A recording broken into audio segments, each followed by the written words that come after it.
حضرت جو ہے وہ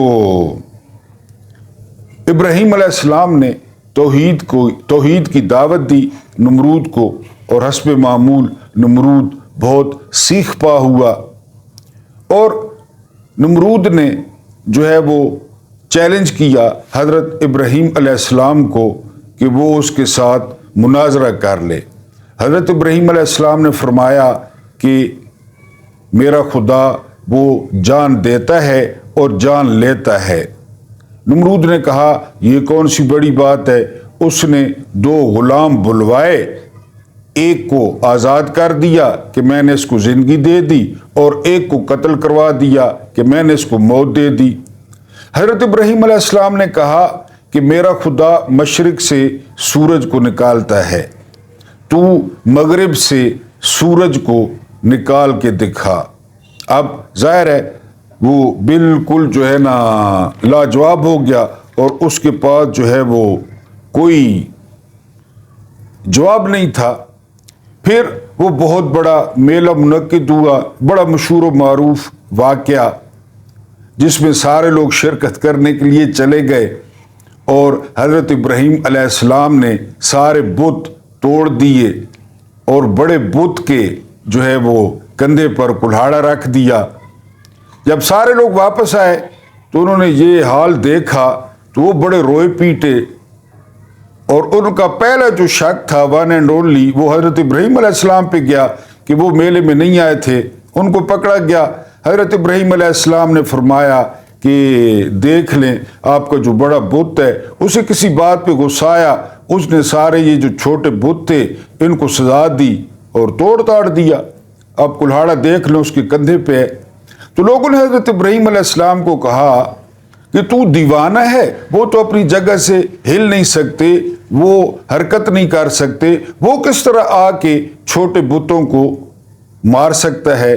تو ابراہیم علیہ السلام نے فرمایا یہی بات میں کہتا ہوں تو مجھ پر غصہ کرتے ہو، یہی بات میں سمجھانے کی کوشش کرتا ہوں کہ یہ کچھ بھی نہیں کر سکتے۔ بہرحال بات ان کی سمجھ میں نہ آئی، اور کیونکہ نقصان بہت بڑا تھا، الزام اور گناہ ان کے نزدیک بہت بڑا تھا نمرود اینڈ کمپنی کے، تو انہوں نے ایک الاؤ تیار کرنے کا فیصلہ کیا۔ ایک جگہ مخصوص کی گئی اور سالوں تک وہاں پہ لکڑیاں اکٹھی ہوتی رہی کہ ابراہیم کو الاؤ میں ڈالا جائے گا۔ اپنے پہلے بھی پہلے ویلاگ میں بھی میں اس قصے کا ذکر کر چکا ہوں۔ بہرحال الاؤ اتنا بڑا ہو گیا کہ اب ابراہیم کو اس میں ڈالنا مشکل ہو گیا کہ ابراہیم کو اس میں ڈالیں کیسے۔ اب 2 روایات ہیں۔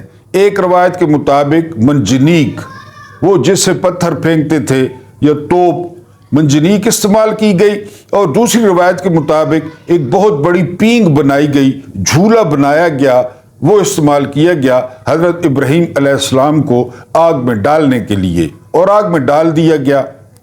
کہتے ہیں کہ کچھ عرصے بعد وہاں سے نمرود کا گزر ہوا تو اس نے دیکھا کہ الاؤ اسی طرح روشن تھا، لیکن اس کی ہلکی سی نظر پڑی الاؤ میں سے کہ حضرت ابراہیم علیہ السلام بالکل محفوظ وہ الاؤ کے درمیان بیٹھے ہیں۔ وہ بھاگتا ہوا واپس آیا اور فوراً مزدوروں کو کہا کہ وہ ایک بہت بڑا مینار بنائیں جس سے کھڑے ہو کر میں ابراہیم کو دیکھوں۔ الاؤ اتنا بڑا تھا تو مینار بھی بہت بڑا تعمیر کرنا پڑا، لیکن اس مینار سے بھی نمرود کو نظر آیا کہ حضرت ابراہیم علیہ السلام بالکل انہارمڈ وہاں پہ بیٹھے ہیں۔ تو وہاں سے نمرود نے پوچھا کہ ابراہیم تمہیں کچھ نہیں ہوا؟ تو حضرت ابراہیم علیہ السلام نے کہا کہ اللہ کے فضل سے مجھے کچھ بھی نہیں ہوا۔ اور نمرود نے کہا کہ اگر تمہیں کہا جائے کہ تم واپس آ جاؤ، اس سے نکل آؤ، زندہ سلامت تم نکل آؤ گے؟ تو ابراہیم علیہ السلام نے کہا کہ بالکل نکل آؤں گا۔ تو نمرود نے ابراہیم علیہ السلام کو باہر آنے کا کہا۔ ابراہیم علیہ السلام باہر آ گئے ٹھیک ٹھاک، اور ان کے باہر آنے پر نمرود اتنا خوش ہوا کہ کتابوں میں لکھا ہے 4000 گایوں کا اس نے جو ہے وہ صدقہ دیا یا قربانی دی، یا اس نے قربان کی خوش ہو کر 4000 گائیں۔ لیکن حضرت ابراہیم علیہ السلام نے کہا کہ اس کا کوئی فائدہ نہیں ہے، جب تک بنیاد ٹھیک نہیں ہوگی، جب تک لا الہ الا اللہ یہ اس پہ یقین نہیں کرو گے تو اس کا کوئی فائدہ نہیں ہے۔ نمرود پھر مکر گیا۔ بہرحال ایک دن ایک فرشتہ نمرود کے پاس آیا اور اسے جو ہے نا وہ کہا کہ وہ اپنے رب ہونے کے دعوے سے پیچھے ہٹ جائے اور اللہ کو مان لے۔ اگر وہ نہیں مانتا تو 3 دن میں اپنی جتنی فوج اکٹھی کر سکتا ہے وہ کر لے، اللہ پاک اپنی ادنا ترین مخلوق سے تم پر جو ہے نا وہ دشمن بھیجیں گے۔ ان 3 دنوں میں اس نے فوج بھی اکٹھی کی، اور کتابوں میں ہے کہ بڑے بڑے عقابوں کے ذریعے، اور کوئی کہتا ہے کہ منجنیکوں کے ذریعے وہ اوپر بھی گیا خدا سے لڑنے، نعوذ باللہ، اس نے تیر بھی پھینکے، لیکن اسے کیا نظر آنا تھا، ظاہر ہے۔ پھر وہ واپس زمین پہ آ گیا، پھر اس نے ساری توجہ فوج جمع کرنے پہ جو ہے نا لگا دی۔ فوج جمع ہو گئی، جہاں تک نظر جاتی فوج ہی فوج۔ جب جمع ہو گئی، تیسرے دن فرشتے نے آ کر وارن کیا کہ قبول ہے، تو نمرود نے انکار کر دیا، اور کہتے ہیں کہ اس لشکر پر مچھروں کا حملہ ہوا، اور مچھر ایسے تھے کہ بالکل رات ہو گئی، اتنے مچھر تھے کوئی سمجھ نہیں آتی۔ بہرحال جب نمرود کو ہوش آیا تو وہاں پہ صرف نمرود تھا، فوج کا کسی نام و نشان، کوئی گری پڑی تھی، کوئی بھاگ چکی تھی، تتر بتر ہو گئی تھی، کوئی پتہ نہیں تھا فوج کدھر گئی۔ بہرحال پھر آخری جو دعوت دی گئی نمرود کو کہ وہ اب بھی دستبردار ہو جائے تو اس کی زندگی بچ سکتی ہے، لیکن وہ قرآن نے بعد میں قیامت تک فیصلہ دے دیا ہے کہ ایسے لوگوں کے دلوں پر مہر ہوتی ہے۔ تو نمرود نے پھر انکار کر دیا، اور کہا جاتا ہے ایک پر سے محروم ایک مچھر کو اس کے ناک میں گھسایا گیا، اور وہ اندر جا کر حرکت کرتا، اور نمرود پھر یہاں اپنے سر پہ تھپڑ مارتا، مچھر آرام کر جاتا، اس کو بھی آرام آ جاتا۔ کرتے کرتے بات یہاں تک پہنچ گئی کہ جو بھی اب دربار میں آتا تو سلامی دینے کا طریقہ کار یہ تھا کہ وہ اپنے جوتے اتار کر، اپنا جوتا اتار کر وہ نمرود کے سر پہ جو ہے وہ مارتا، اور اس کو آرام آ جاتا۔ جو ہی وہ بندہ اپنی جگہ پہ جا کے بیٹھتا، مچھر پھر حرکت کرتا، پھر وہی پھر اگلا درباری۔ یعنی تاریخ میں ہے 60 سال، یعنی 60 سال بھی ہے، 50 سال بھی ہے، کہ وہ 60 سال تک جوتے کھاتا رہا، اور اس کے سر پہ ایک بال نہ رہا جوتے کھا کھا کے۔ یہ بھی اصول قیامت تک طے کر دیا گیا کہ کوئی کتنی بڑا ہو، کوئی کتنی امریکہ ہو، کوئی کتنی جو ہے نا وہ رشیا ہو، کوئی کتنی اسرائیل ہو، اس کے مقدر میں جب وہ خدائی کا دعویٰ کرتے ہیں تو اس کے مقدر میں وہ پھر یہ جوتے ہی ہوتے ہیں، اور سر پہ بال ہی نہیں رہتے۔ ابھی آپ نے نہیں دیکھا کہ افغانستان نے امریکہ کے ساتھ کیا کیا، نیٹو اور امریکہ، یہ تو اصول اس وقت بھی طے کر دیا گیا۔ بہرحال نمرود کا ہم ذکر کر رہے تھے، یہ بابل کا وہ بادشاہ تھا معذرت جس نے تاج کو رواج دیا پہلی دفعہ، یعنی نسل انسانی میں یہ اس نے سر پہ تاج پہنا تھا۔ یہ بابل کا وہ بادشاہ تھا جس نے 400 سال تک حکومت کی، اور پھر مچھر نے جو اس کے ساتھ حال کیا، 60 سال تک جوتے کھاتے کھاتے کھاتے، اور ان جوتوں سے ہی نمرود کی موت ہوئی، اور اس کے مقدر میں ہدایت نہیں تھی، اور وہ نامراد ہوا یہاں پہ بھی اور پھر اگلے جہان میں۔ تو بہرحال یہ آپ کو بتانا تھا نمرود کے بارے میں، اور آپ کو دعوت فکر بھی دینی تھی کہ یہ جو غرور ہے، یہ جو تکبر ہے، یہ جو رونت ہے، یہ جو پیسہ ہے، یہ جو جوانی ہے، یہ جو حسن ہے، یہ جو مایا ہے، سب مایا ہے، ڈھلتی چھاؤں ہے۔ تو کوشش کیا کریں، کیونکہ سخت ناپسند ہے جو کبریائی، صرف چونکہ اوپر والوں کا جو ہے نا حق ہے کہ کہ جی صرف ہمیں سوٹ کرتا ہے جو کبریائی ہے، جو تکبر ہے وہ ہمیں سوٹ کرتا ہے، اللہ پاک کو سوٹ کرتا ہے۔ تو کل میں نے آپ کو قارون کا بتایا، کتنے خزانے، آج آپ کو نمرود کا بتایا، 400 سال سے بادشاہ تھا اور وہ بھی بابل کا، اور ایک کمزور حضرت ابراہیم علیہ السلام۔ بہرحال اب آتے ہیں جی اپنے کت خانے پہ۔ کت خانے میں پہلی خبر یہ ہے کہ آج وہ جو فیسیلیٹیشن کونسل بنائی گئی ہے، جس کے بارے میں کہا جاتا ہے کہ یہ اللہ دین کا چراغ ہے، اس کو رگڑیں گے اس میں سے جن برآمد ہوگا، جن کہے گا کہ کیا حکم ہے میرے آقا، اور فیسیلیٹیشن کونسل والے کہیں گے کہ ادھر $60 ارب رکھ دو، اور وہ $60 ارب رکھ دے گا، اور ملک میں خیر کھا تو یہ پھر بھی خود جائیں گے جتنا بھی ہو، لیکن ملک میں ہر طرف وہ دودھ اور شہد کی نہریں بہہ جائیں گی۔ آپ کو بتایا تھا 1 مارچ کو پاکستان کے جو زر مبادلہ کے ذخائر تھے وہ 8 ارب تھے، اور انڈیا کے 1 مارچ کو جو ریزروز تھے وہ 625.3 ارب تھے۔ فیصلہ آپ کر لیں، فرق آپ نکال لیں۔ اور ایک ہفتے میں مکیش امبانی کے بیٹے والے شادی کے ہفتے میں وہ تحفے تحائف اور وہ سارا کچھ اور جو انویسٹمنٹ ہوئی، ایک ہفتے میں $9 ارب ان کے بڑھے۔ ہمارے ٹوٹل 8 ارب ہیں، ان کے ایک ہفتے میں $9 ارب بڑھے۔ بہرحال اس فیسیلیٹیشن کونسل کی جو خاص بات تھی وہ یہ کہ چاروں وزرائے اعلیٰ، فارم 47 والے بھی اور فارم 45 والے بھی، ان کو بھی دعوت دی گئی تھی۔ اس میں بڑا پروپیگنڈا کیا کیا کہ علی امین گنڈاپور جو ہے وہ شرکت نہیں کر رہے۔ بہرحال پھر علی امین گنڈاپور آئے صحیح لیکن لیٹ آئے۔ وہ لیٹ آئے، ایک سائیڈ پہ وہ ان وزرائے اعلیٰ کو بٹھایا گیا اور دوسری سائیڈ پہ جو ہے وہ وزیر اعظم اور ملٹری لیڈرشپ اور وزیر اعظم اس کی صدارت کر رہے تھے۔ وزیر اعظم اس کی کیا صدارت کر رہے تھے، اور وہ بھی شہباز شریف، یہ آپ مجھ سے بہتر جانتے ہیں۔ اہم بات یہ تھی کہ آمنا سامنا ہوا آرمی چیف کا علی امین گنڈاپور کے ساتھ، اور ہیلو ہائی ہوئی۔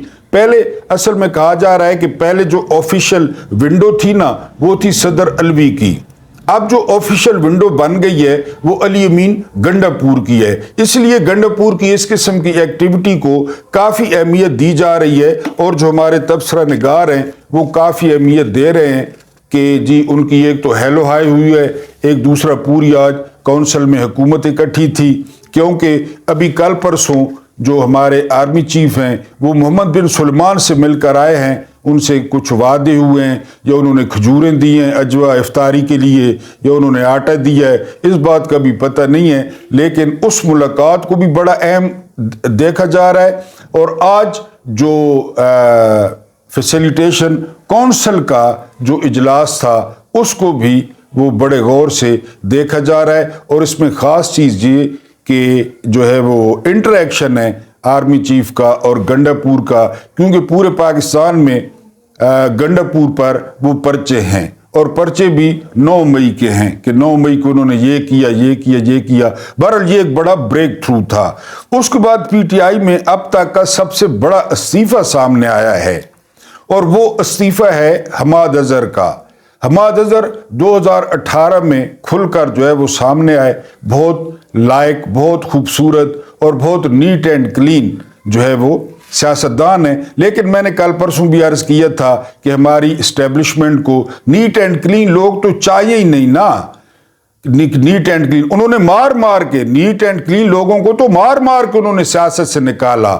اسد عمر کو نکالا، جاسمین راشد کو، اور اس کے علاوہ جو ہے نا وہ عالیہ حمزہ کو مار کے انہوں نے نکالا کہ یہاں سے نکلو، یہاں پہ تم لوگوں کے لیے جگہ نہیں ہے۔ بہرحال حماد اظہر جنرل سیکرٹری بھی تھے، اور Hammad Azhar P T I Punjab کے صدر بھی تھے۔